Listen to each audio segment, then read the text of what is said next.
কবি চন্দন কোটালের লেখা কবিতা রং বদলের খেলা। মানুষ তুমি চালাক অতি, ভাষাও সবে বাহারি রঙের খেলায়। আসলে শিষ্য আমি, গুরু তুমি, রং বদলের খেলায়। রঙের খেলা খেলি আমি, বাঁচতে হবে তাই। তুমি রং পাল্টে রঙিন সাজো, শুধু চরিত্রের চাহিদায়।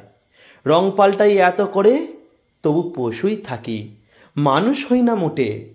রং পাল্টে পশু তুমি, মাঝে মাঝে মানুষ সাজো বটে। আমি রং বদলাই সত্যি অতি, রাখতে কুল মান। মানুষ তুমি রং বদলাও, সাজতে গিয়ে শয়তান থেকে ভগবান। ওহে মানুষ, তোমার কাছে রেখে গেলাম প্রশ্ন অতীত আমি।